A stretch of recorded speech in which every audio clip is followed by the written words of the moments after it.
అందరికీ నమస్కారం. ప్రస్తుత రాజకీయ అంశాల మీద మనతో పాటు చర్చలో పాల్గొంటున్నారు ప్రముఖ సామాజిక ఉద్యమకారులు చలసాని శ్రీనివాస్ గారు. సార్‌తో మాట్లాడదాం. మరిన్ని విషయాలు తెలుసుకుందాం. నమస్కారం శ్రీనివాస్ గారు. నమస్కారం. అందరికి నమస్కారం.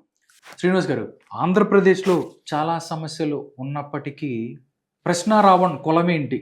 ఆయన మీద పెట్టిన ఉపా కేసు ఎంతవరకు కరెక్టు? ఇలాగా రకరకాలుగా ఒకళ్ళైతే అతను ఒక కులానికి చెందినవాడు చౌదరి అని చెప్పి ఆళ్ళ భార్య చెప్తుంది. దాంతో పాటు ఆళ్ళు ఇటు చూస్తే అతను దళితుడు అని చెప్పి మాట్లాడుకుంటున్న పరిస్థితి. ఇవన్నీ కూడా పక్కన పెట్టినట్టయితే ఒక సామాన్య జర్నలిస్ట్ మీద ఇలా ఉపా చట్టాలు పెట్టడాన్ని ఎలా చూస్తారు సార్ మీరు? మీ మీద కూడా పెట్టాలి. ఇప్పుడు ఇలా ప్రశ్నించేస్తే హ్మ్. మీరు కూడా తొందరగా జైలు ఉపమాన తినడానికి సిద్ధపడండి. హ్మ్. మీకు ఎంత ధైర్యం ఉంటే దీన్ని ప్రశ్నిస్తున్నారు? మీకు ప్రశ్నిస్తే ధైర్యం ఎక్కడి నుంచి వచ్చింది అసలు మీకు? మీకు ఎంత ధైర్యం ఉంటే ఇలాగా ప్రశ్నిస్తున్నారు అని అడిగేవాళ్ళు కూడా ఉంటారు. మీరు దేశద్రోహి కాదా అని అడిగేవాళ్ళు కూడా ఉంటారు. హిందూ మహత్వాన్ని తిట్టారు కదా, మీరు ఎందుకు మద్దతిస్తున్నారని కూడా అడిగేవాళ్ళు ఉంటారు. హ్మ్. ఇవాళ సరే, కమింగ్ బ్యాక్ టు పాయింట్ గత కొన్ని రోజులుగా ఆంధ్రప్రదేశ్ పోలీసులకి కంటి మీద నిద్రలేనట్టుంది చాలా దగ్గర. హ్మ్. మరి వందల మంది వచ్చారా? చాలామంది ఆపుతున్నారు కదా, కొంతమంది దాడి చేస్తానికి వస్తానంటే. కేసు వేసి ఒకటి వేసారు, ఫెయిల్ అయింది. రెండో కేసు వేసారు, ఫెయిల్ అయింది. మూడో కేసు ఫెయిల్ అవడం వీళ్ళ లెక్క ప్రకారం హ్మ్. ఇది వచ్చింది. పవన్ కళ్యాణ్ గారిని ఆయన తిట్టారు, నేను దాని మీద కేసు బెయిల్ వచ్చింది. 4 వెంటనే చాలామందికి చాలా దారుణంగా ఈ ప్రభుత్వం సిగ్గులేని ప్రభుత్వం, తమిళనాడు ప్రభుత్వంలో లోపల వేశారు, కేసులు పెట్టడం రాదని. చంద్రబాబు నాయుడు గారి సుదీర్ఘమైన చరిత్రలో ఇలాగా ఇంత దారుణంగా చట్టాలను దుర్వినియోగం చేసిన సంఘటన చంద్రబాబు నాయుడు గారు చేయరు. ఆయన కక్ష సాధింపు చర్యలు తీసుకుంటాం అనేది చాలా తక్కువ, మహా అయితే నిర్లక్ష్యంతో చేసే అవకాశం ఉంటుంది. వాళ్ళు వేరే సంగతి. ఆయన ప్రభుత్వంలో అడ్మినిస్ట్రేషన్ ఎవరు ఒత్తిడి ఉందా, మిగతా నా సంగతి తెలియదు, కానీ జనరల్లీ ఇలాంటివి జరగవు. ఇవాళ ఈ దాదాపుగా గత 20-30 సంవత్సరాలు 1986 తర్వాత 76 తర్వాత maintenance of internal security act లాగా పీడీ యాక్ట్ అని ఉన్నాయి కదా, దాంట్లో పొలిటికల్ యాక్టివిస్ట్ మీద పెట్టిన మొట్టమొదటి కేసు మన విశాఖపట్నంలో స్టీల్ ప్లాంట్ మీద ఉద్యమం చేస్తున్న వాళ్ళ మీద పెట్టారు మొట్టమొదటిసారి. అంటే 40 సంవత్సరాల మొట్టమొదటిసారి కేసు ఒక పొలిటికల్ యాక్టివిస్ట్ మీద పెట్టడం అనేది ఇది చంద్రబాబు నాయుడు గారి స్వభావానికి విరుద్ధం. ఇవాళ కూడా సరే జరిగింది. మనం 2 విషయాలు చెప్దాం. ఇవాళ అతను మాట్లాడటం అనేది ఆ రావణ్ అనబడు వాట్ ఇట్ మే బి, ఆయన పేరే రావణ్, జోసెఫ్ కాదంటే రావణ్ అని చెప్తున్నారు. సరే, ఆ ప్రశ్న రావణ్ గారు ఇలా కళ్యాణ్ బాబు గారి మీద మాట్లాడటం అనేది చాలా అనుచితం, అసభ్యకరమైన పద్యాలం. ఎట్టి పరిస్థితుల్లోనూ ఇలాంటి వాటిని మనం సహించకూడదు. ఎందుకని సహించాలండి? పవన్ కళ్యాణ్ గారి మీద కాదు, ఆయనకేం 2 కొమ్ములు ఉన్న 4 ఉన్నాయి కదా, ఏ మనిషి మీద ఎందుకు మాట్లాడాలంటున్నా? ఆయనకేం రాజ్యాంగ ఇమ్యూనిటీ ఉంది, రాజ్యాంగ గవర్నర్ ఇవన్నీ కాదండి. చట్టపరమైన పదవులు ఉండాలంటే కార్పొరేటర్ మీద కూడా ఉంటుంది, వేరే సంగతి. ఎందుకని మాట్లాడాల్సిన అవసరం ఉంది ఆయనకి? ఎందుకని నేను అడుగుతాను, ఖచ్చితంగా ఖండించాలి. అది డెఫినెట్గా రెండో సెకండ్ థాట్ లేదు. అలాగే ఇతరులు ఎవరు మాట్లాడినా వాళ్ళ మీద చర్య తీసుకోవాలి. 2008 నుంచి మాట్లాడుతున్నారు, పంచులు ఒప్పు తీసుకొడతారు, బట్టలు ఒప్పు గొడ్లెప్పు తీసుకొడతారు, నా కొడకలారని మాట్లాడుతున్నారు. ఇంకా చాలా మాట్లాడారు, చెప్పాలని ఇంకా చాలా మాట్లాడారు. మరి వాళ్ళ మీద చర్యలు ఉండవండి? మతం మీద మాట్లాడుతాం. నేను కొంతమంది హేతువాదులు సెక్యులరిస్ట్ మీద చూస్తూ ఉన్నాను. ఇప్పుడు నేను కొంతమంది దేవుళ్ళు నమ్మను. వాళ్ళు ఎవరన్నా కానివ్వండి, ఇరాన్ నుంచి ఎత్తుకురానివ్వండి, యూరోపియన్ భాష ఇండో యూరోపియన్ భాష మాట్లాడే వాళ్ళతో పూజ చేసుకున్నాను. నేను నమ్మకపోవచ్చు, బట్ అగౌరవపరచకుండా నేను వెంకటేశ్వర స్వామిని నమ్ముతాను. ఈ ప్రపంచం మొత్తం మీద అత్యంత పవిత్ర స్థలంగా మతపరంగా నేను తిరుమలని భావిస్తాను. మిగతాది ఏది కూడా నాకు తర్వాతేనని నేను చెప్తున్నాను. ఆ తర్వాత మైసమ్మ అంటే ఆర్య దేవతల పేర్లు రుద్దపడిన మా ఒరిజినల్గా ఉండే మైసమ్మ, ఎల్లమ్మ, దేశాలమ్మ, మావుళ్ళమ్మ మేము గౌరవిస్తాం. షిరిడి సాయిబాబాని, అయితే అయ్యప్ప స్వామిని. ఈ దేశం మొత్తం మీద అద్భుతంగా ఉండే మహిమగల దేవాలయాలు అన్నీ దాదాపుగా నా దక్షిణ భారతదేశం ఉన్నాయని భావన నాది, నా అభిప్రాయం నాది.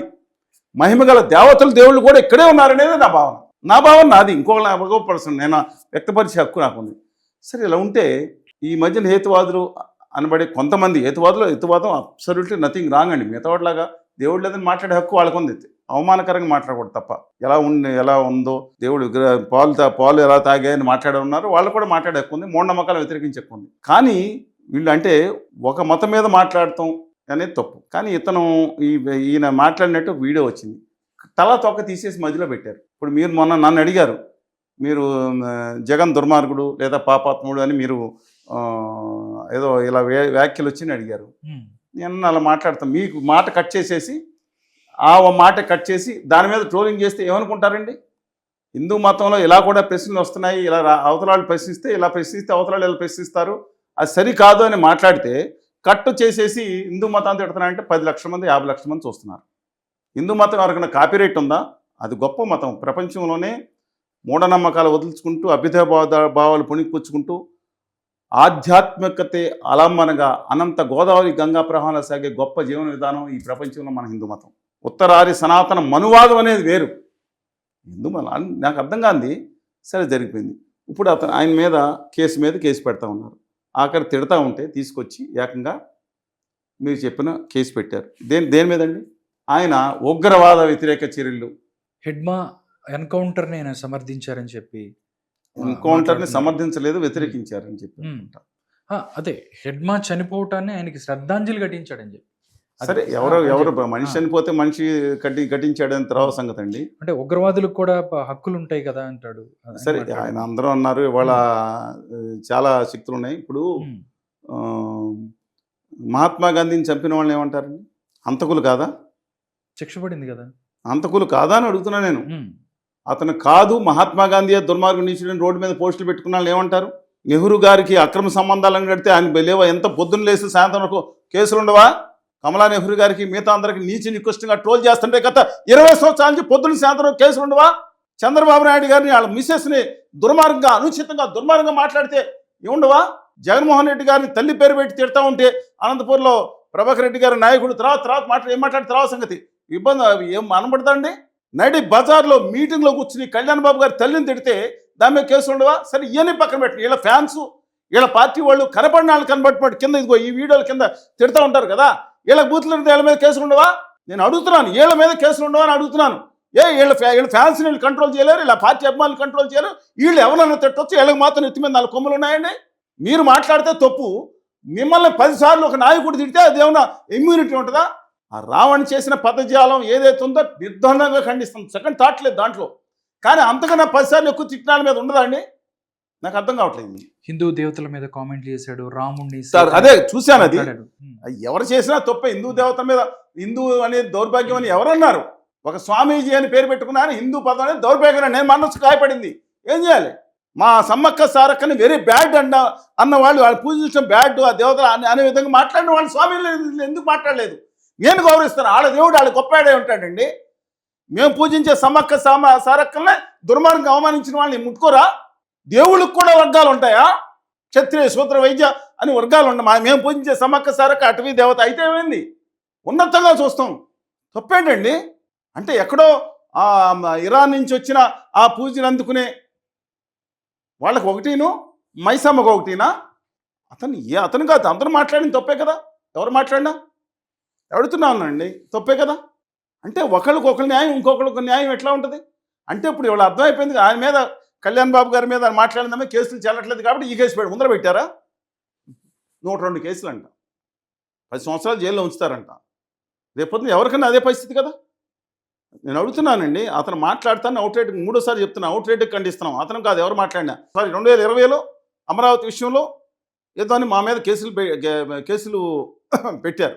సరే, అది కాకుండా మమ్మల్ని దుర్మార్గంగా నన్ను ట్రోల్ చేస్తా, బూతులు తిడతా, ఫోన్ చేసి బెదిరిస్తా, చంపుతామని అంటే నేను ఆధారాలతో, ఫోన్ నెంబర్తో పాలకొల్లు పోలీస్ స్టేషన్లో 2020 జనవరి 17 తారీఖున కేసు పెట్టాను. ఆ రోజు ఎంపీగా ఉన్న రఘురామకృష్ణరాజు గారికి వాట్సాప్లో నేను పంపించింది ఉంటుంది ఆయన దగ్గర. ఇవాళ కూడా నేను ఇన్ఫార్మ్ చేసిన తర్వాత మీ మీద పెట్టారండి అన్నారు. తర్వాత ఆయన స్పందించలేదు. సరే, ఆయన బిజీగా ఉంటారు. ఆ తర్వాత స్పందించలేదని ఎస్పీ గారికి రాశాం, డిఐజీ గారికి రాశాం, ఈ రాష్ట్ర డీజీపీ గారికి రాశాం, రాష్ట్ర గౌరవ హోంశాఖ మంత్రిని గారికి రాశాం. వీళ్ళు ఎవరు స్పందించండి. నాకు పరిచయం ఉన్న కేంద్ర హోంశాఖ సహాయ మంత్రి గారు కూడా ఈమెయిల్ పంపించాను. ఎవరు చేయలేదు. ఎందుకని చేయలేదు? అంటే రాజకీయ నాయకులు పదవులు ఉంటే కొమ్ములు ఉంటాయా? రాజకీయ నాయకులు కన్నా పెద్ద గొప్ప వాళ్ళు సామాన్యులు, మధ్యతరగతి సినిమా నటులంటే పెద్ద ఇదేమైనా ఉందా అండి? నేను మధ్యతరగతి సామాన్య ప్రజలు వాళ్ళ ఫ్యాన్స్ చెప్తే వీళ్ళ జీవితాలు కొంతమంది సినిమా వాళ్ళకంటే చాలా ఉన్నతంగా ఉంటాయి. కొంతమంది అందం మీద చాలా ఉన్నతంగా బహుబంధాల పట్ల, తమ లా అబైడింగ్ సిటిజన్స్ పట్ల, సహచర్ని, భార్యని, పిల్లల్ని అందరిని గౌరవించే పట్ల, వివాహబంధం పట్ల చాలా అద్భుతంగా విలువలు ఉన్నాయి. అందరికీ, సామాన్యులకి అందరికీ ఉన్నాయి. అయితే ఏంటి, వీళ్ళకి హక్కులు ఉండవా? వాళ్ళ కుటుంబాలు ఉండవా? చూడండి ఎన్ని కామెంట్స్ వస్తాయో చూడండి. దీని మీద వీళ్ళ మీద కేసులు ఉండవా? పరుషంగా విమర్శించమనండి. పరుషంగా విమర్శించమనండి. లేదంటే పోస్ట్ పెడితే ఒకసారి తీసేసుకోమండి, ఇబ్బంది లేదు. మిస్టేక్గా వచ్చిందనుకోండి తీసుకోమనండి, క్షమంతో అది అది పార్డనబుల్. రిపీటెడ్గా చేస్తూ ఉంటే ఏం చేయాలండి? వీళ్ళ నాయకులు, వీళ్ళ ఫ్యాన్స్ అంటే వాళ్ళని కంట్రోల్ చేయలేరా? వాళ్ళని వెనకేసుకొస్తారా? రాధాకృష్ణ గారు నేను అడుగుతున్నాను, సమాజం అంటే వారు వన్ సైడ్ ఉంటుందా, రెండో సైడ్ ఉండదా? అంటే ఎవరు మాట్లాడినా తప్పేనండి దానికి సంబంధించి. ఎవరు మాట్లాడినా తప్పు అయితే ఒకళ్ళ మీద చర్య ఏంటంటా నేను. ఇప్పుడు ఆయన మీద మొదటే పెట్టి నిజంగా దుర్మార్గం చేస్తే ఇప్పుడు భౌతిక హింస అనేది అది మావోయిస్టులు తీసుకున్నది, భౌతిక హింస అనేది భౌతిక దాడులు అనేది దారుణం, అమానవీయం అంటున్నాను నేను. ఫస్ట్ నుంచి అవుట్రైట్గా ఉన్నాను నేను. ఏం చేయమంటారు చెప్పండి? అంటే రాజకీయ నాయకులు ఎవరైనా కానండి, అంటే వాళ్ళు ఏమన్నా దేవలోకం దిగొచ్చారండి రాజకీయ నాయకులు అన్నా నేను. వాళ్ళు ఎవరినైనా తిట్టొచ్చు, వాళ్ళ కింద ఒకటి మాట మాట్లాడకూడదా? మాట్లాడకూడదు, వాళ్ళు తిట్టకూడదు, వీళ్ళు తిట్టకూడదు. ఓకే, రాష్ట్ర హక్కుల కోసం అసెంబ్లీ కాకుండా పరుషంగా మాట్లాడచ్చు కొంతమంది చూశాను. ఇప్పుడు తెలంగాణ ఉద్యమకారులు సామాన్యులు, రాజకీయ నాయకులు మాట్లాడితే ఎక్కువ జవాబుదారు. మళ్ళీ రిపీట్ చేస్తాను అగైన్, సామాన్యుడు తన ఆవేశంలో రాష్ట్ర హక్కుల కోసం, రాజకీయ పదవుల్లో లేని వాళ్ళు హక్కుల కోసం మిగతా కోసం ఆవేశంతో పొరపాటును మాట్లాడటం అనేది పాటనబుల్ అండి, పాటనబుల్. ఎందుకంటే అన్ని చోట్ల కాదు, రిపీటెడ్గా చేయటం అనేది తప్పు. అట్లాంటిది ఒక నాయకుడు మాట్లాడితే ఎక్కువ శిక్ష పడాలంటా నేను. ఒకే బూత్ మాట ఒక సామాన్యుడు మాట్లాడితే, ఒక నాయకుడు మాట్లాడితే నాయకుడికి 4 రెట్లు ఎక్కువ శిక్ష పడాలంటున్నా. పదవులు ఏం తీసుకోలేదనుకోండి, వాళ్ళు తక్కువ ఉండాలి. తప్పండి చెప్పండి నాకు, please counter if I'm wrong. మాట్లాడితే కుల గజ్జి, మత పిచ్చి, ఉప ప్రాంతీయ పిచ్చి రెచ్చగొట్టుకుంటా రాష్ట్రాన్ని రావణ కష్టం చేసింది ఎవరండి? ఆంధ్రప్రదేశ్. ఇది ఏ సమస్య దేంట్లో కూడా ఆయన మీద రాష్ట్రానికి కావాల్సిన విభజన హామీలు ఉన్నాయా? కనీసం ఇండస్ట్రీస్ యువతను ఇండస్ట్రీస్ చేయడానికి ఉన్న ఒక చర్చ జరుగుతుంది దీని మీద 10 రోజుల నుంచి. వాళ్ళని ఇండస్ట్రియలిస్ట్గా చేయాలి, వాళ్ళని గొప్పగా గౌరవంగా చూసుకుంటే దమ్మున్న కెపాసిటీ ఉన్న యువత ఉన్నారే, వాళ్ళకి చిన్న ఆశ్రయం ఇస్తే చెలరేగిపోతారే, బ్రహ్మాండంగా చెలరేగిపోతారంటే ఎన్ని చొక్కాలు చెప్పుకోవడం కాదండి. ఇండస్ట్రీస్ పెట్టుకుంటారు, దేశానికి సంపాదిస్తారు, తన కుటుంబానికి, తన ఊరికి గొప్ప పేరు తీసుకొస్తారని ఉంటుంది. దాని మీద చర్చ జరుగుతుంది. వాళ్ళ ప్రతి కాన్స్టిట్యూన్సీ 500 మందికి 10 లక్షల చొప్పులు ఇస్తారంటే అది 2 సంవత్సరాలు అయిపోయింది, ఇంతవరకు ఇవ్వలేదు. దాని మీద చర్చ జరుగుతుందా? మాట్లాడితే కులం మీద, మతం మీద అడిగిన ఖండించండి, కానీ న్యాయం అన్ని విధాలు ఒకే విధంగా ఉండాలి కదా. నేను అడుగుతున్నా న్యాయం. ఎన్టీ రామారావు గారు మావోయిస్టులు, నక్సలైట్లు దేశభక్తులు అన్నారు, అలా చాలామంది అన్నారు. ఆ కగారు దాని మీద తెలంగాణ ముఖ్యమంత్రి గారు మాట్లాడారు, జస్టిస్ సోదర్ రెడ్డి గారి విషయంలో. అంతే కదండి. కళ్యాణ్ గారు నక్సలైట్లో వెళ్ళిపోదాం అనుకున్నారు, చాలా మాట్లాడారు, జరుగుతూ ఉన్నాయి. చెప్తున్నాను అంటే ఏమనుకోవాలి అని మాట్లాడిన ప్రకారం ఆయన చెప్పిన ఇంటర్వ్యూలో చెప్తున్నాను. ఏంటి సమస్య నేను అడుగుతున్నానండి. మా వెంకటేశ్వర స్వామి ప్రతిష్టను తగ్గిస్తా, ఏదో ఉత్తర భారతదేశంలో ఒక ఆలయం దగ్గరికి వెళ్ళి మా వెంకటేశ్వర స్వామి నుంచి వెళ్ళిపోతాను మాట్లాడితే తప్పు కదా? మా మనోభావాలు దెబ్బతినవా? మా వెంకటేశ్వర స్వామి మా గొప్ప, అలా మాట్లాడిన వాళ్ళు ఏం చేయాలి? దీర్ఘంగా ఆలోచన. నేను చెప్తున్నాను ఏంటిది అంటే రాజకీయ నాయకులు వాళ్ళు మారాలి కదండి. అంటే వీళ్ళు ప్రజలు మారాలి. కుల గజ్జితో, మత పిచ్చితో, ఉప ప్రాంతీయ పిచ్చితో, లేదా డబ్బు కోసం వాళ్ళు ప్రలోభాలు పెడుతుంటే దానికి లోను కాకూడదు. రాష్ట్ర హక్కుల గురించి నేను మాట్లాడుతున్నా, నిరంతరం రాష్ట్ర హక్కుల గురించి మాట్లాడుతున్నా, నా తెలుగు జాతి అభ్యున్నతి గురించి మాట్లాడుతున్నా, దేశ సౌభాగ్యం గురించి మాట్లాడుతున్నాం. చర్చ దీని మీద నడుస్తుంది. వాళ్ళ నాకు అర్థం కాదు. ఒక ఆయన బూతులు మాట్లాడతాడండి, ఆయన ఏంటంటే ఇలా మాట్లాడి డాష్ కొడకాని మాట్లాడుతూ ఉంటాడు, బట్టలెప్పి తీసి రోడ్డు మీద కొడతా ఉంటాడు, గొడ్లెప్పి తీసి చూస్తూ ఉంటాడు. ఎవరికి కావాలి గొడ్లెప్పి తీసి చూస్తే? నాకు అర్థం కావట్లేదండి. ఇప్పుడు ఏంటి సిచ్యువేషన్? వాళ్ళ వెంటనే ఒక ఆయన బూతులు పెడతాడు, ఈయన పిలుస్తారు, మీరు పిలిచి ఏమండి ఆయన బూతులు అసలు ఏం చేయాలి? మీరు ఈ మీడియాని మీరు అంతా చేసి ఇవాళ ఏం లేనట్టు చిద్దులాసంగా ఉన్నారు మీరు. మీడియా ఒకప్పుడు ఏం చేసేది తెలుసా? ఎవరన్నా తప్పుగా మాట్లాడితే వేసేది కాదు. తర్వాత 20 సంవత్సరాల్లో చెప్పలేని భాషలో మాట్లాడారని రాసేవారు. ఆ తర్వాత మీడియాలో వచ్చిన తర్వాత బీపులు వేసేవారు. ఇప్పుడు బీపులు తీసేసి బీపీలు తెప్పిస్తున్నారు. బాగా బూతులు ఏం మాట్లాడారు? సెపరేట్ బూతులు చెప్పండి. మీరు రాధాకృష్ణ గారు అక్కడ ఏం జరుగుతుందని మీరు అడిగారు అనుకోండి, ఎవరన్నా మీరేం చేస్తారు? అక్కడ యాంకర్ని అడుగుతారు, ఇంకా బాగా తిట్టారని అడుగుతారు మీరు. వెంటనే పక్కన ఉన్న ఆయన వెంటనే చర్చి గట్టిగా తిట్టాడు. ఇప్పుడు ఈయన కూర్చుని ఈయన బూతులు వేస్తే జనం ఏంటంటే బూతులు ఏంటండి? నాకు అర్థం కాదు. పెంచింది ఎవరండి? మీడియా బహిష్కరించాలి బూతులు తిట్టేవాళ్ళని. మమ్మల్ని బహిష్కరించింది మేజర్ మీడియా 90%. ఏ రోజన్నా పరుషంగా నేను అనుచితంగా కానీ అసభ్యంగానే మాట్లాడానా? విధానాల మీద మాట్లాడుకుంటాం. మమ్మల్ని ఎందుకు బహిష్కరించింది? మేము వేసే 100 మందితో 1000 మందితో పాదయాత్రలు బస్సు యాత్రలు చేస్తాం, 90% మీడియా చూపించింది. ఏం పాపం చేసాం? ఏమీ లేకుండా ఇలా అనుకుంటే ఒక ఆయన 500 ఎక్కడా లేని ప్రపంచ టీవీలు అన్నీ వస్తూ ఉంటాయి. ఏం తప్పు చేసాం? రాష్ట్ర హక్కుల గురించి మాట్లాడుతుంది తప్ప మా దాని మీద చర్చలు జరగవా? నేను అడుగుతున్నానండి, దాని మీద చర్చలు జరగవా? మా వెంకటేశ్వర స్వామి దేవాలయాన్ని ఇప్పుడు ఇవాళ బద్రీనాథ్ దేవాలయంలో కుంభకోణం అంట, అయోధ్యలో కుంభకోణం, ఇక్కడ ఇచ్చిన వెండి కనపడి దాని మీద ఎవరు మాట్లాడట్లేదు ఆంధ్రప్రదేశ్లో. ఆ దుర్మార్గం చేసిన వాళ్ళ గురించి, పాపత్వం చేసిన వాళ్ళు అందరూ వెంకటేశ్వర స్వామి మీద పడిపోయారు పైంచి కింద వరకు. ఏంటని నాకు అర్థం కాదు. బద్రీనాథ్ మీద ఎందుకు మాట్లాడట్లేదు ఒక్క రాజకీయ నాయకుడు? ఎందుకు అంత భయం? ఇప్పుడు మనం అడిగాం కాబట్టి తూ అంటే రేపు పొద్దున ఎవరో కూడా మాట్లాడతారు. అక్కడ ఎంత కుంభకోణం జరిగితే అయోధ్య దేవాలయం గురించి ఎందుకు మాట్లాడరు? మా దక్షిణ భారతదేశ దేవాలయాల మీద ఎందుకు కక్షాదింపుగా ఉన్నారు? నేను రేపు పొద్దున మళ్ళీ చెప్తున్నాను, గత 12 సంవత్సరాలుగా 90 రెట్లు పెంచారు ఉత్తర భారతదేశంలో ఒక దేవాలయాలు. మా దక్షిణ భారతదేశంలో 2% జనాలు ఏ విధంగా మొత్తం అంతా డైవర్ట్ చేస్తున్నారు. వెళ్ళేవాళ్ళు వాళ్ళ ఇష్టం, ఐ రెస్పెక్ట్ దెమ్. కానీ నా ప్రపంచ ప్రఖ్యాతి కాంచిన నా దక్షిణాది మహిమగల దేవాలయాన్ని ఎందుకు నిర్లక్ష్యం చేస్తున్నారు? ప్రపంచంలో మళ్ళా చెప్తున్నాను, ఈ ప్రపంచ చరిత్రలోనే మీరు తీయండి, ప్రతి సంవత్సరం 1500లో అనేక సంవత్సరాల పాటు ఈ దేశంలో ప్రపంచంలో అతిపెద్ద 2వ నగరం మన హంపి విజయనగరం. దేవాలయాలు ఉన్నారు. హంపి విజయనగరం గొప్ప దేవాలయాలు, రోడ్ల మీద రత్నాలు వజ్రాలు పోసి అమ్మేవారంట, అంత గొప్పది. ఇవాళ దాంట్లో చిన్న రైల్వే స్టేషన్, ఆ గొప్ప ప్రసిద్ధి గల ఇంకా విరూపాక్షాలయంలో పూజలు జరుగుతూ ఉన్నాయి అనేక దేవాలయాలు. ఇవాళ ఎందుకని దాన్ని ప్రసిద్ధి చేయలేకపోతున్నాం? ఎంతో మహిమగలం. అది పీఠం కూడా ఉంది అక్కడ. అనేక దేవాలయాలు, వందలాది దేవాలయాలు ఉన్నాయి. ఎందుకని మాట్లాడలేకపోతున్నాం? ప్రపంచ ప్రసిద్ధి చెందిన యునెస్కో హెరిటేజ్ కేంద్రంగా మనకు తీస్తే దానికి ఎందుకంత? ఒక హైదరాబాద్ మహానగరంలో కొండాపురం వేల సంవత్సరాల చరిత్ర ఉందండి. వేల సంవత్సరాల చరిత్ర ఉన్న నగరాలు ఉన్నాయి. అహ్మదాబాద్కి ఈ దేశం మొట్టమొదటి యునెస్కో ఏదో సిటీ కింద ఇచ్చారు. మన దేశం ప్రపోజ్ చేస్తుంది, యునెస్కో ఇస్తుంది. దానికన్నా మా పాలకొల్లు ఉంది. మా పాలకొల్లు దేవాలయం అండి, వేల సంవత్సరాలు 1142లో 2వ చాళుక్య భీముడు కట్టారు. లేకపోతే మీద చాలా వరుసగా ఉన్నాయి. ఎంత పెద్ద దేవాలయాలు ఉన్నాయి. ఇంకా 2000 సంవత్సరాల నాటి చాలా కోటి లింగాల ఉంది. అది ఆంధ్ర శాతవాహనం. సరే, అమరావతి కోటి లింగాలు ఏదైతే నాకు తెలుగు పెట్టలేదు, అందరూ ఒకటే కదండి. అంత చారిత్రం దీని మీద చర్చ జరుగుతుంది. అసలు మన ఆంధ్రప్రదేశ్ హక్కులు, తెలుగు జాతి ఆత్మగౌరవం మీద చర్చ జరుగుతుందా? రావాల్సిన భావితరాల మీద చర్చ జరుగుతుందా?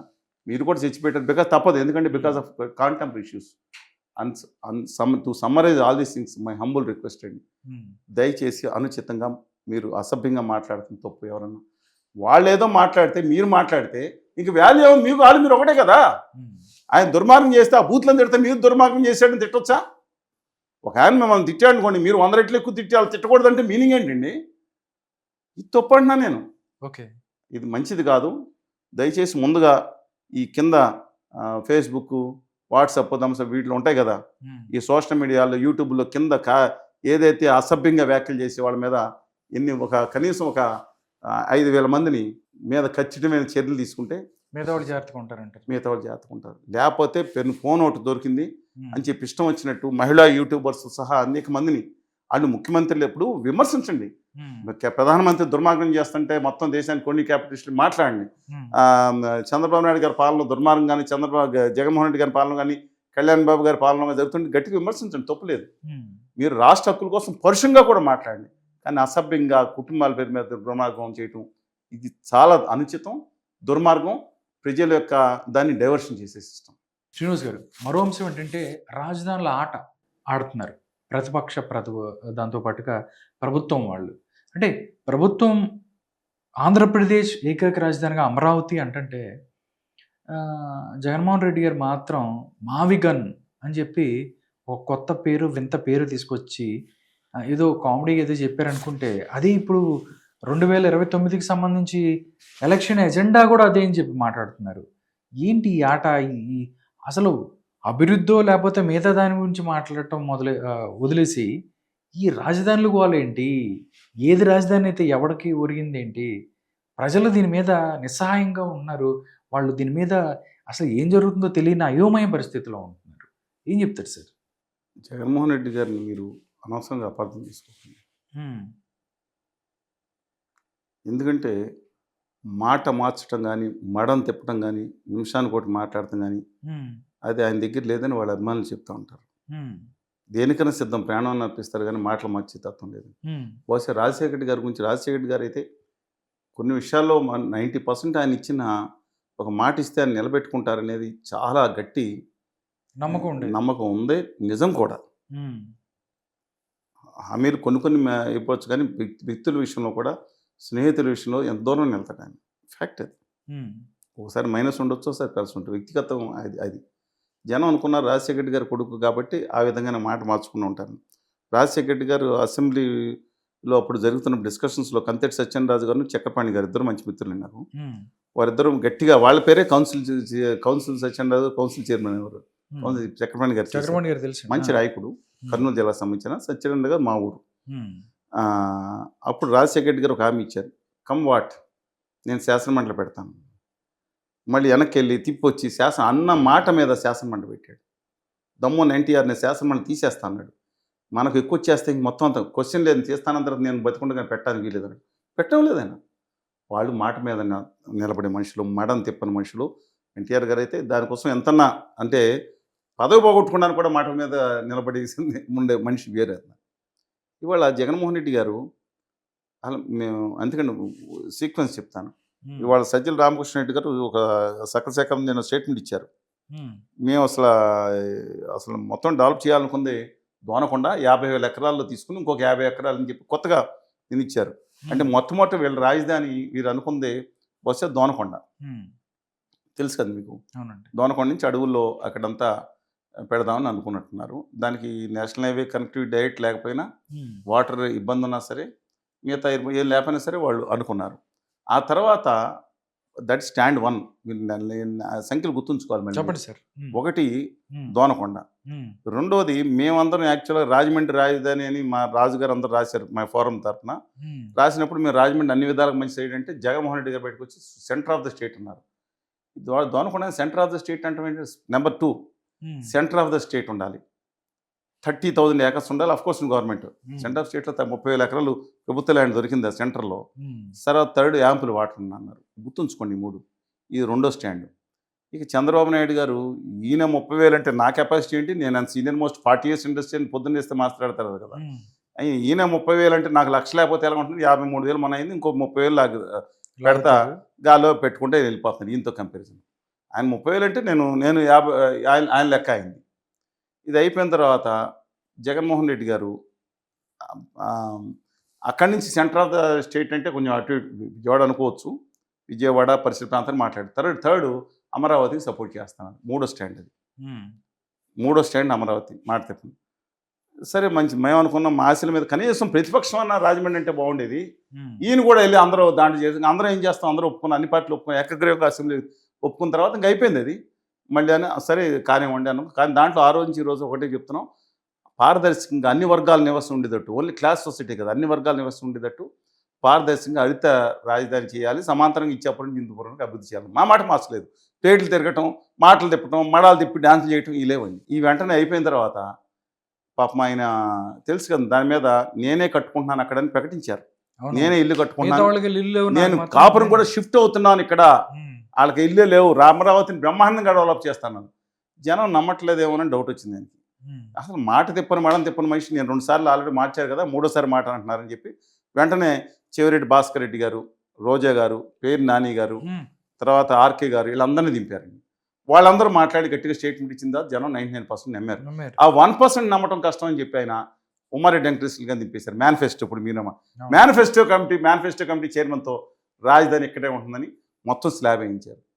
జనం దాని మీద ఆయన ఎలక్షన్కి వెళ్ళారు. అదొక ప్రత్యేక హోదాతో పాటు అదొక జనం నమ్మారు. నేను రాజధాని ఎక్కడ ఉంచారు, 150 సీట్లు ఇచ్చారు. నెక్స్ట్ 4 సీన్ కట్ చేస్తే ఉమ్, 3 రాజధాని అన్నారు. 4వ పాయింట్ మీ నెంబర్ అడుగుతాను మీరు అవును, చెప్పాలి. 4, అవును.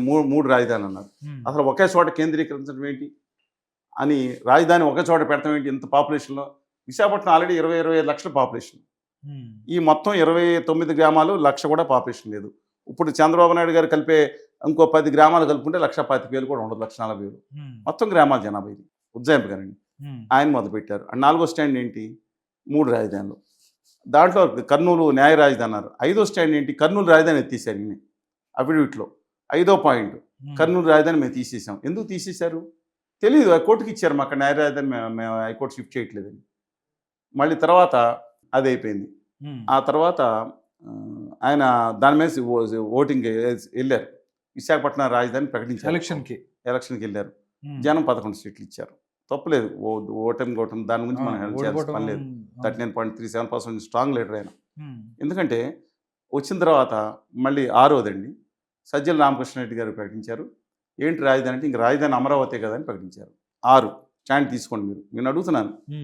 సజ్జల రామకృష్ణారెడ్డి సకల శాఖ మంత్రిగా పేరు వచ్చిన ఉన్నా సరే ఏదైనా ఆయన వాయిస్ అనుకుంటాం. ఆయన అసలు మాట్లాడితే జగన్ గారు మాట్లాడినట్టే కాబట్టి ఆయన మాకు అదే కదా ఇంకా దాంట్లో ఉంది. ఇంకా అమరావతి నుంచి మేము మాట్లాడామన్నారు. జనం కూడా అలాగే అనుకున్నారు. ఈ శ్మశానాలు ఇవన్నీ చిన్నాళ్ళు కొంతమంది మాట్లాడి తీసేయండి నేను అని. ఇక 7వ స్టాండ్కి వచ్చారు. ఏంటి మావి జగన్, మచిలీపట్నం, విజయవాడ, గుంటూరు, జగ్గపేట, గుంటూరు. జగన్ జగ్గపేట అంటే జగన్ లాస్ట్ గుంటూరు అది కూడా అనుకున్నారు. దీంట్లో ఇది మనం దాని గురించి చాలాసార్లు మాట్లాడుకున్నాం. 110 కిలోమీటర్లు ఇప్పుడు ఎక్స్టెండ్ చేశారు. ఇంకొక 30 కిలోమీటర్లు కలుపుకోండి, 20 కిలోమీటర్లు గన్నవరం వైపు 130 కిలోమీటర్ 40 కిలోమీటర్ రిబ్బన్ క్యాపిటల్ అంట. అంటే మచిలీపట్నంలో ఆయన ముఖ్య కార్యాలయం ఉంటుంది ముఖ్యమంత్రి గారిది. ఈయన CM camp office light house దగ్గర సముద్రం దగ్గర పెట్టుకుంటారు.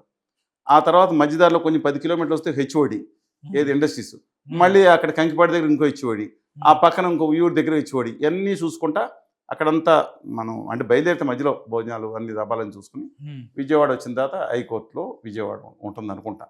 ఇక్కడి నుంచి బయలుదేరి మళ్ళీ అటు సైడ్ వెళ్ళాలి గుంటూరు రేపు దాటి. గుంటూరు దాటిన తర్వాత అక్కడ అసెంబ్లీ అండ్ సెక్రటరీ. ఈ 110 కిలోమీటర్లు జనం తిరుగుతూ ఉంటారు. ఈ మూల నుంచి ఆ మూల వరకు, ఆ మూల నుంచి ఈ మూల వరకు. ఒకటే రోడ్డు బ్లాక్ అయితే మొత్తం బ్లాక్ అయిపోతుంది. Highly fertile land. సరే దాని గురించి మాట్లాడుతున్నాం, పక్కన పెడదాం. ఇది ఒక స్టాండ్. ఎందుకు మాట్లాడారో ఏంటో తెలియదు. ఫెర్టైల్ ల్యాండ్ భూమి ఇంతకుముందు వరద వస్తే 20-30 వేల మంది కొట్టుకుపోయిన ప్రాంతాలు కూడా ఉన్నాయి. సరే ఆయన ఇష్టం. అవి మరి ఆహార భద్రత రాదా, ఇల్లు మునిగిపోతే రాదా, ఇది ఉండదా, ఆ 60,000 కోట్లు ఏం చేస్తారో తెలియదా, ఎంతో అయిపోయింది. 6వ స్టాండ్ 7వ స్టాండ్ అయిపోయింది. ఇప్పుడు తాజాగా ఆయన నిన్న విజయవాడలో మాట్లాడుతా విజయవాడ అన్నాడు. ఇదే మాగన్ అంటే అసలు రాజధాని విజయవాడ అన్నీ ఇక్కడ ఉంటాయి సెక్రటరీ అన్నారు. ఇది అసలు విజయవాడ రాజధాని. నేను విజయవాడే రాజధాని, నా ఉద్దేశం విజయవాడ రాజధానిగా చేస్తున్నాను, ఇదే రాజధాని అన్నారు. ఏంటండి దీన్ని స్టాండ్లు ఏంటి? మాట తిప్పడం మడం తిప్పడం అన్న మనిషి ఇన్ని స్టాండ్ రేపొద్దున్న పులివెందుల లేకపోతే ఇంకోటో పెట్టుకుని ఆ విధంగా ఆ కొత్త స్లోగన్ తీసుకొస్తారనుకుంటా. ఎందుకంటే ఎవరో విశ్వసించరు. సరే కమింగ్ బ్యాక్ టు ఆయన చెప్తాను. ఎందుకంటే ఆయన రాజకీయంగా 18 కాన్స్టిట్యున్సీలు అయ్యే ప్రాంతాన్ని ఈ ఒక కాన్స్టిట్యున్సీ అయ్యే ప్రాంతంతో పోల్చడానికి ప్రయత్నించారు. దానికి కూడా కొంతమంది టేకర్స్ ఉంటారు. వాళ్ళ అభిప్రాయం ఇది నేను ఎందుకు తప్పనాలి, మావి కానీ కరెక్ట్ అయిన వాళ్ళు కానీ చెప్తున్నా. అసలు ఏ విధంగా ఉంటుంది? 120 కిలోమీటర్లు ఎంత ఫెర్టైల్ ల్యాండ్లో పెడుతున్నారు. ఇది సముద్ర మట్టానికి చాలా మచిలీపట్నం నుంచి విజయవాడ వచ్చే ప్రాంతం అంతా 8 మీటర్లు 10 మీటర్లు అరౌండ్ దట్ ఉంటుందండి. అదే అమరావతి ప్రాంతం అనేది 25 మీటర్లు యావరేజ్ ఉంటుంది. కొండలు కూడా ఉన్నాయి ఇక్కడ, కొండలు కూడా లేవు. చెప్తున్నానండి. ఈ నేపథ్యంలో పైగా విజయవాడ నుంచి గుంటూరుకి ఏదైతే ఈస్ట్ సైడ్ ఉన్న ప్రాంతం అంతా హైలీ ఫెర్టైల్ ల్యాండ్. ఎన్ని ఆపగలుగుతారా? సరే coming back to the point. ఇవాళ 2029లో ఎన్నికలు 2019లో జరిగిన ఇదే ఎలక్షన్ మేనిఫెస్టో చైర్మన్ గారు చెప్పినట్టు జరిగినాయి. దాని మీద ఏది వాళ్ళ వైజాగ్ అన్నారు, వీళ్ళు అమరావతి అన్నారు. అది ఏదన్నా కానీ జరిగినాయి. సరే ఏదన్నా ఇప్పుడు రాష్ట్రంలో మీరు అన్నట్టు సమస్యలు లేవు. ఇక రాష్ట్రంలో విద్యార్థులకి ప్రత్యేక హోదాకి విభజన హామీ ఏం అక్కర్లేదు. మావి జగన్ ఒకటే సమస్యగా ఉంటా. నాకు అర్థం కాదు ఏంటండి, ప్రత్యేక హోదా కాడి పడేశారు కదా.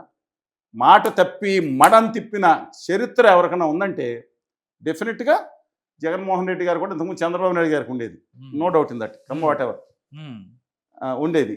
అంటే దాన్ని దాటిపోదామని. ఎందుకంటే పోటీలు దేంట్లో పడాలి మనం? హోదా విభజన హామీ సాధించుకుని యువతను పారిశ్రామికవేత్తల కింద 15 లక్షల మందిని పారిశ్రామికవేత్తలు చేసి ధైర్యంగా రాష్ట్ర సంపద పెంచడానికి ప్రయత్నించాలి. కానీ మావిగన మీద ఎన్నికల్లో ఏంటి నాకు అర్థం కాదు.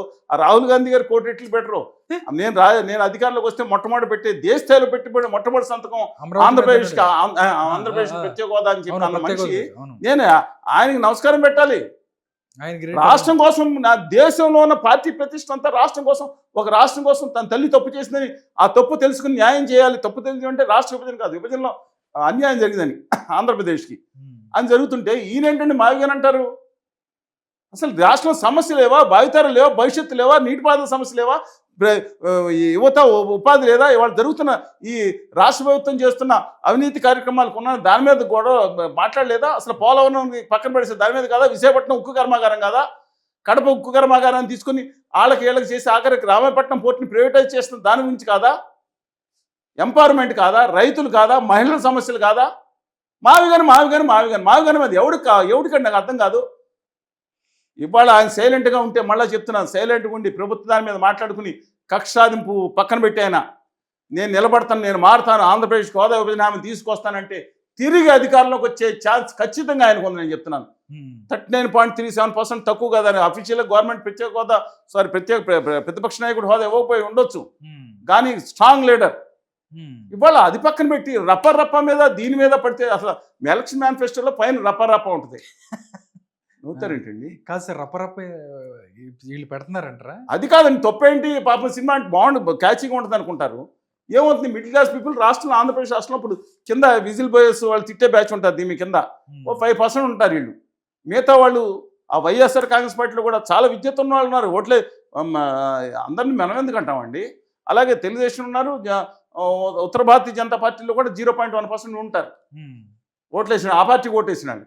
తెలుగుదేశానికి జనసేనకి తప్పులేదు, మన రాష్ట్ర హక్కుల కోసం ఎంతో కొంత పాపం లోపల మనసులో ఉంటుంది. ఇవాళ అసలు రాష్ట్ర హక్కుల గురించి లేదు. ఎంత దాకా ఆయన మాట్లాడి కాడి పడేశారు కదా హోదా విభజన హామీలో. భయ్యా ఏళ్ళు తిట్టుకుంటారండి. ఢిల్లీకి వెళ్తే మాత్రం అందరూ మ్యామే, సాష్టాంగ నమస్కారాలు, మ్యామ్. టైగర్స్ ఒక్కొక్కరు ఇక్కడ టైగర్స్, లయన్స్, ఏనుగు గెంకారాలు, గర్జనలు, గాండ్రింపులు ఓ హోరెత్తిపోద్ది టీవీలో. ఢిల్లీకి వెళ్తే మాత్రం మ్యామ్ శబ్దాలను పడతాయి. ఏంటండి రాష్ట్ర హక్కుల కోసం రాష్ట్ర యువతని దెబ్బ కొట్టే విధంగా మాట్లాడుతుంది. నాకు అర్థం కాదేంటండి. ఆయన నిజంగా చెప్తుంది, నేను అందరికి ఆయన అధికారం రావాల్సింది రాకూడదా? ఒకళ్ళే శాశ్వతంగా ఉండాలా, లేదా ఇంకొకళ్ళు ఉండాలా? వీళ్ళిద్దరూ పోయి రేపొద్దున జూనియర్ ఎన్టీఆర్ గారు సేమ్ విజయ్ గారు లాగా బయటకు వచ్చి నేను ఎవరు నన్ను తిట్టినా నేను మాట్లాడను, నేను ఏం హామీలు ఇవ్వను, కేవలం నేను ఆయన దగ్గర ఉన్న బంగారం ప్రజలకి డిపాజిట్ చేసి ఈ బంగారంతో మొదలు పెడతా, పెళ్ళి ప్రతి చెల్లికి సార్ నేను బంగారం అరకాసు పావుకాసు నేను ఇస్తాను, ఇది నా హామీ, అంతకుమించి నేను బాగా చేయిస్తాను పాలన అని చెప్పి బయటకు వస్తే ఆయన ముఖ్యమంత్రి అవ్వకూడదా? అవ్వకూడదా? కొత్త నాయకుడు, వీళ్ళందరూ కాకుండా కొత్త నాయకుడు, యువ నాయకుడు వచ్చా 30 సంవత్సరాల రాజకీయ అవినీతి మైకిలాంటి నాయకుడు ముఖ్యమంత్రి అవ్వకూడదా? వాళ్ళు మాట్లాడమనండి. అసలు సమస్య ఏంటి? కళ్యాణ్ బాబు గారి పెళ్ళిళ్ళ కోసం దేశ సమస్య అది, ఆయన మీద మాట్లాడతారేంటి? నాకు అర్థం కావట్లేదండి. ఆవిడ వస్తారు, వైఎస్ఆర్ తెలంగాణ పార్టీ మాజీ అధ్యక్షురాలు ఎవరు, శ్రీమతి షర్మిల గారు. ఆ పక్క రాష్ట్రంలోని ఆంధ్రప్రదేశ్తో నాకు సంబంధం ఏంటని మాట్లాడిన బ్యాచ్లో ఉన్నారు ఆవిడ. ఇప్పుడు కాంగ్రెస్ పార్టీలో ఉన్నారు ఆవిడ. ఇప్పుడు కాంగ్రెస్ పార్టీలో ఉన్నారు ఆవిడ. రావటమే ఆంధ్రప్రదేశ్ హక్కుల గురించి పక్కన పడేసి వాళ్ళ అన్నగారు ఆస్తుల మీద మాట్లాడినట్టు మాట్లాడతారు. ఏం చేయాలండి? కనీసం వామపక్షాలు మాత్రం నిబద్ధతతోనే ఉన్నాయి, కానీ వాయిస్ బయటికి వెళ్తే మీడియా చెప్పదు కదా. రాష్ట్రంలో ఎవరైతే నేను మళ్ళీ చెప్తానండి, మీరు ఎవరికైతే ఓటు వేయాలో ఖచ్చితంగా రాష్ట్ర హక్కుల మీద ఉండేవాళ్ళు, చిన్నవాడి కానీ పెద్దవాళ్ళు కానీ, మీ పార్టీ కులగజ్జి మత పిచ్చి ఉపప్రాంతి పిచ్చి వద్దండి. మేనిఫెస్టోలు ఆ మేనిఫెస్టో అంతా మోడీ గారి బొమ్మ ఉంటుంది. ఆంధ్రప్రదేశ్ వెబ్సైట్ ఓపెన్ చేశాను, మోడీ గారి బొమ్మ కనపడింది ఫస్ట్. బాబు గారు, మోడీ గారు, వీళ్ళందరూ ఉంటుంది. కానీ మహారాష్ట్ర ఓపెన్ చేశాను, గుజరాత్ ఓపెన్ చేశాను, ఉత్తరప్రదేశ్లో నాట్ వర్కింగ్ అని వచ్చింది, మీరు కావాలని చూసుకోవచ్చు. రాజస్థాన్ చేశాను, దేంట్లోనూ మోడీ గారి ఫోటో లేదు. ఆ పైన ఏమైనా మూలగా ఉందేమో ఈయన ఫోటోని. మన రాష్ట్రం అంత వీర విధేయత ప్రదర్శిస్తుంది, బానిసత్వానికి వెళ్ళిపోయిందేమో అని అనిపిస్తుంది. 2 పార్టీలు ప్రత్యక్షంగా, ఒక పార్టీ పరోక్షంగా దొడ్డానికి మంచి రాష్ట్ర హక్కుల విషయంలో కాంప్రమైజ్ అవుతున్నాను. మై హంబుల్ రిక్వెస్ట్, ఈ పార్టీని కాదండి, మీరేమన్నా అనుకోండి, నేను చెప్తున్నాను ఈ పార్టీల వల్ల అయ్యేదట్లేదు. వీళ్ళు మారాలి. లేని పక్షంలో రాష్ట్ర హక్కులకి బాతి పెట్టి దాని మీద స్లాబ్ వేయడానికి పార్టీలు అందరూ తహతాలాడి వీళ్ళు కొట్టు మనకెందుకండి? ఈయన వేసి కొట్టుకోండి మనకెందుకండి ప్రేక్షకత్వం? ఎందుకు? భావోద్వేగం రాష్ట్ర హక్కుల గురించి కావాలి, ఆత్మ గురించి కావాలి, అక్కడ మహిళలకు ఉన్నతి గురించి మాట్లాడాలి, యువతరం గురించి మాట్లాడాలి, రైతుల గురించి మాట్లాడాలి. మావిగన మీద మాట్లాడతారు, లేదా ఇంకో దాని మీద మాట్లాడతారు, రప్ప మీద మాట్లాడతారు. వీళ్ళేమో ఎర్రబొక్క మీద మాట్లాడతారు. ఎర్రబొక్క ఏంటండి? ఎర్రబొక్కు ఒకళ్ళు ఏంటి నాకు అర్థం కాదు. రాష్ట్రం గురించి ఏమో సీజ్ ద షిప్ ఏమైపోయింది, ఎక్కడికి వెళ్ళిపోయింది షిప్పు? యువతరం గురించి మాట్లాడండి, విభజన హామీల గురించి మాట్లాడండి, పోలవరం ప్రాజెక్టు గురించి మాట్లాడండి, విశాఖ ఉక్కు ఆంధ్రుల హక్కు గురించి మాట్లాడండి, ఇచ్చాపురం నుంచి హిందూపురం వరకు అభివృద్ధి వికేంద్రీకరణ ఏ విధంగా చేయాలి, ప్రతి ఊళ్ళో జగన్ వెంగళరావు గారు ఉండగా ఇండస్ట్రియల్ ఇవి వచ్చినాయండి సెంటర్స్. అలాగా ఆ విధంగా ప్రతి ఊళ్ళో ఒక శక్తివంతమైన యువతరం, ఒక కొత్త సమాజాన్ని నిర్మించేటట్టు కావాలి. అంతే తప్ప ఈ విధంగా ఉండకూడదని నా భావన.